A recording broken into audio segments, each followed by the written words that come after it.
Collection companies are one of the biggest scams in America, and what I'm about to tell you will make you never pay another collection company ever again.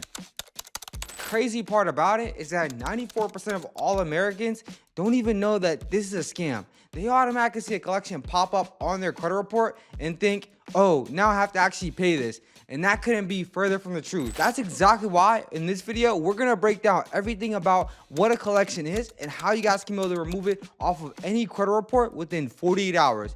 Yes, I said 48 hours, and that collection will be off your report. So let's get into it. Collection companies never have any right to be able to collect any debt from you. You've never signed an agreement with the collection company, or have you ever opened up an account with them and they're just simply trying to go and actually enforce the rules so you become liable for the debt. And that's exactly what you want to avoid. And so what if there's a way that you never have to pay another collection company ever again? I mean, think about it. If you had a collection that you were going to pay for $1,000 or $2,000, don't you think you can go and actually spend that money and put it into better use? Maybe it's for your business, maybe it's actually for expenses, or even just paying down any credit card debt. That money could be used a lot better than paying off a scam such as a collection company. So let's break this down. What are even collections? Now, how collections actually come into place, right? So you have an account with an original creditor. I actually went ahead and opened this account, whether it's going to the hospital, whether it's a light bill, or even simply an old phone bill, or you simply didn't pay the account. What's gonna happen, right, is that after 6 months, usually that account is gonna go ahead and get charged off. Now, what does charge off mean? This account is gonna get written off as a loss for the original creditor. So whenever an account gets charged off or gets written off, what happens is that they actually get a tax credit from the IRS. So instead of it becoming debt, now it actually becomes income. This is actually the whole industry of the collection company. They wait until accounts are charged off, and then they actually go ahead and purchase it from the original lender. And the thing is, the original lender really does not care, because at the end of the day, they actually end up winning because they actually write it off on their books. They're actually able to lower their taxable income, and now they're able to go ahead and get a credit. And so when a collection company approaches them and actually wants to buy the debt from them so they can be able to have the collection rights, they really don't care. They're like, it's a win-win. We're gonna go ahead and write it off anyways, so let's go ahead and actually recoup some of our money. Now, one of the biggest misconceptions is that whenever you look at your credit report and you see a $1,000 collection on your credit report, you're thinking that, oh, now I have to go ahead and pay off this $1,000 to simply this actual collection company. And you're thinking, well, I did owe AT&T, or I did owe that old hospital bill $1,000. So I guess these are the people that they ended up hiring in order to be able to go ahead and actually get that money from them. But the issue is that most people don't know that the collection agencies end up buying this debt for pennies on the dollar. So let's say, for example, you have a $1,000 hospital bill. If you have a $1,000 hospital bill, that collection company, they're not going to pay $1,000 in order to be able to go ahead and collect $1,000 from them, and they really wouldn't make any type of money. What they actually do is they buy from the original lender for pennies on the dollar. So if you have a $1,000 bill, they're gonna go ahead and pay off the lender $50, even $100, and a lot of times it's even less than that, because collection agencies, they don't just buy one collection at a time. They buy it by hundreds and even thousands of collections at a single time. So really what a collection agency makes money is by being able to go after you in order to be able to collect off the full amount of debt. That's why a lot of collection agencies, they'll readily settle for you, especially if it's lower than the actual amount. So let's say, for example, they bought it for $50 and now they're asking you for $1,000. So that $950 is simply going to be their profit in order to be able to go ahead and collect from you. And that's why you want to go and avoid collection agencies, because it's a complete scam. So let's break this down. So by this point, you should already know that collections is a complete ripoff. And at the end of the day, you never signed an original contract with the collection agency. Yes, you signed a contract with the original creditor, but once they charge it off of their books, it no longer becomes any of their debt. Now, whenever an account gets charged off, usually collection agencies are either gonna buy the debt, or the original lender is gonna hire a collection agency in order to be able to collect it from you.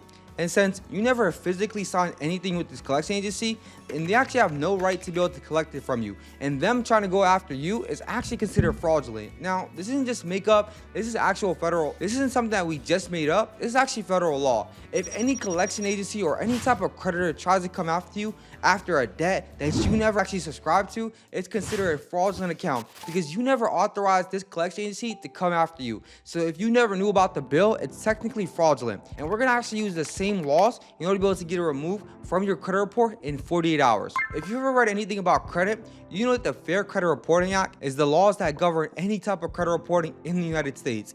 In the Fair Credit Reporting Act, what it says is that any information on your credit report has to be verifiable and accurate, and it also has to belong to you. So if it's not verifiable or accurate, it has to automatically be removed from your credit report. If the collection agency cannot prove that they have rights in order to be able to collect it from you, or you sign any type of document, which, let's be honest, 99% of them never do. They just basically prey on your ignorance for you not to even know that this law even exists, and they want to be able to collect from you before you even recognize this. And that whole fact is the reason why any collection should never ever be on your credit report.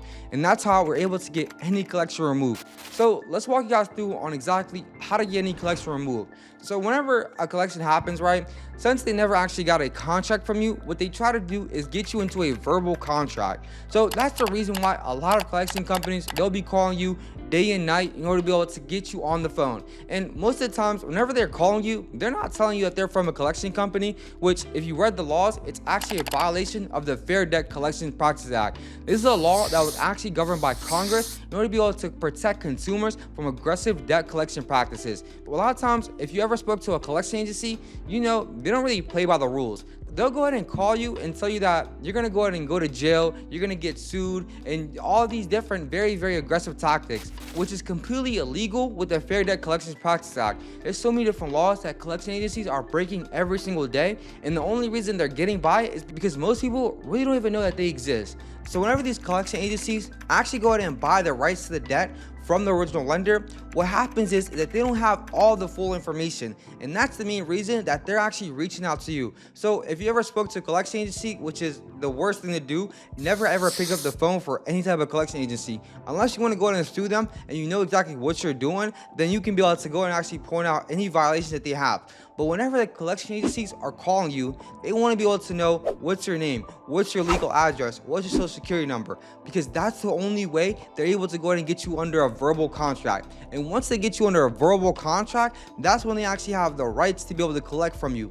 But before that, they just simply have what we call a hunch, and they don't have anything else. And the majority of people simply don't even know this exists. So whenever they get an aggressive call from a collection agency, first thing you want to do is tell them that you don't want to be contacted ever again. If you mention this to a collection agency, they're technically never supposed to call you guys again. And if they do call you, it's a violation, and you can actually be able to go and sue them for violating the Fair Debt Collections Practices Act. So that's going to be the first step. Don't ever answer the phone. Don't ever snitch on yourself at all, because then they actually have the legal right in order to be able to go ahead and collect from your credit report. So the moment you actually answer the phone and you confirm that this collection is yours, that's the exact ammunition that the collection agencies need in order to be able to legally collect from you. So the next time you ever try to answer the phone for a collection agency, just know, never admit anything, and definitely don't snitch on yourself. So that way you're able to avoid a verbal contract and then being able to go ahead and actually force a lawsuit later on. So let me break down the 4 exact steps on how you can be able to remove any collection from your credit report within 48 hours or less. The first step is you want to go ahead and file an FTC report. Once you file an FTC report, this is taken very seriously, because what you're doing is that you're recognizing that this account does not belong to you, and you never gave any type of collection agency any authorization to put on your credit report. So that way you're able to legally file an FTC report, because due to the laws of the FCRA, how it's placed on your credit report without any type of validation is completely fraudulent. So we're going to go ahead and file an FTC report, and that way you're able to go ahead and attach it to the dispute letter. Now step number 2 is you're going to immediately file a CFPB complaint. Now with the CFPB complaint, which is known as the Consumer Financial Protection Bureau, they're a secondary agency that oversees every single credit reporting. So any single complaint that you have, you go and actually file it with the CFPB. Now with the CFPB, what you want to do is attach your FTC report and also make sure you have a dispute letter that claims the validity that's going to go ahead and challenge the collection that's currently on your credit report. If they have any type of validation, which 99% of all collection agencies don't, if they're unable to go ahead and prove it's accurate or have any type of signed contract from you, then they have to automatically remove from their credit report. When what you actually want to put in this CFPB complaint is that you want to go ahead and mention that you don't know where this collection agency came from because you never gave them any type of authorization. And how you're going to file the CFPB complaint is by going ahead and attaching your FTC report, attaching your dispute letter, and also making sure you attach all of your identifying documents. So that way, whenever you submit that CFPB complaint, they're automatically asking you to know who it is and also what credit report it belongs to. So after you go ahead and file a CFPB complaint, we're going to go ahead and actually take it a step further. In step 3, we're going to go ahead and actually file a single dispute with every single credit bureau. We're going to file one with Experian, we're going to file one with Equifax, and we're also going to file one with TransUnion. By filing a complaint with the CFPB and also every single credit bureau, that way we're able to be super aggressive so we can get these items removed as quickly as possible. So the step number 4 is calling every single credit bureau. So you want to make sure you're calling Experian, you're calling Equifax, and you're also calling TransUnion. So what happens, right, is that when you go ahead and submit a dispute, they have to go ahead and start working on your dispute. So whenever you go ahead and call them, it expedites the process so they can be able to take your dispute a lot more serious. And what you're going to ask them whenever you're on the phone with them is to go ahead and actually block this account from your credit report. And that way you're able to go to get this collection blocked while they conduct their investigation. So as soon as you get off the phone, it should take anywhere from 24 to 48 hours for that collection to be completely removed off your credit report. While they conduct their investigation, it does take up to 30 days, and if they're able to go and actually verify that this account is yours, they'll go and actually leave it on the credit report. But since we actually mentioned early in this video that collection agencies don't have any type of verbal contract or have any type of signed contract from you, and that way they're completely unable to prove that that account is yours, so it must get removed off your credit report. And so after you went ahead and follow these steps one by one, no collection should ever remain on your credit report. And once you understand the laws and how to be able to get anything removed off your credit report, collections simply just become an after statement. And at the end of the day, you should never go in and panic whenever a collection is on your report. And now I talk to a lot of people and they often ask me, well, if I have the money to pay, why don't I just go ahead and pay the collection? Now that's a really good point, but what I advise them to do is to never pay a collection until they can prove that that collection is yours. Collections are bill collectors that are coming to you in order to be able to go ahead and make a profit from you. And so if they have no type of signed contract, no verbal agreement, then they can't legally collect from you. So you should never pay a collection unless they're able to prove that you have a signed contract and that you're under obligation to pay. But if you don't, there's no point of paying it. And even if you go ahead and pay a collection, which I see a lot of people do, right? They'll go ahead and pay a collection, but the thing is, even if you pay that collection, unless you ask for a deletion letter from the collection agency, they're simply going to go ahead and leave it on your credit report, and so it shows a $0 balance. But the problem is that since the account is still on there, they're still going to have negative accounts for the collection, so it won't help your score increase unless you actually get the full account removed. So any lender that you go and apply with, unless you really explain it to them, most of them are simply going to deny your application. And so they see a collection as a bill that you didn't take care of, and so they don't want to take any type of chances. And that's why you should always challenge a collection before you ever pay it and get it off your credit report, so that way you're not left with any bad remarks, and also your credit score can jump right back up. So we just really broke down on how you guys can be able to remove any type of collections within 48 hours or less. So I just broke down the exact strategies on how we've actually helped out thousands of people remove collections and add 50 to 100 points right back on their credit report. Now you actually know the information, but having the information without action is pointless. So make sure if you ever get a collection, put this into use and make sure you're executing on this right away, so you can make sure that no collection agency is ever going to scam you again. So like always, we just dropped another banger for you guys, so make sure you go ahead and smash that like button, and also make sure you guys subscribe and tap the bell notifications below so you can get updated on all latest channels. Man, we're going harder than ever, so I need you guys to give me the 10K subscribers as soon as possible. And like always, I'll see you at the top, my boy.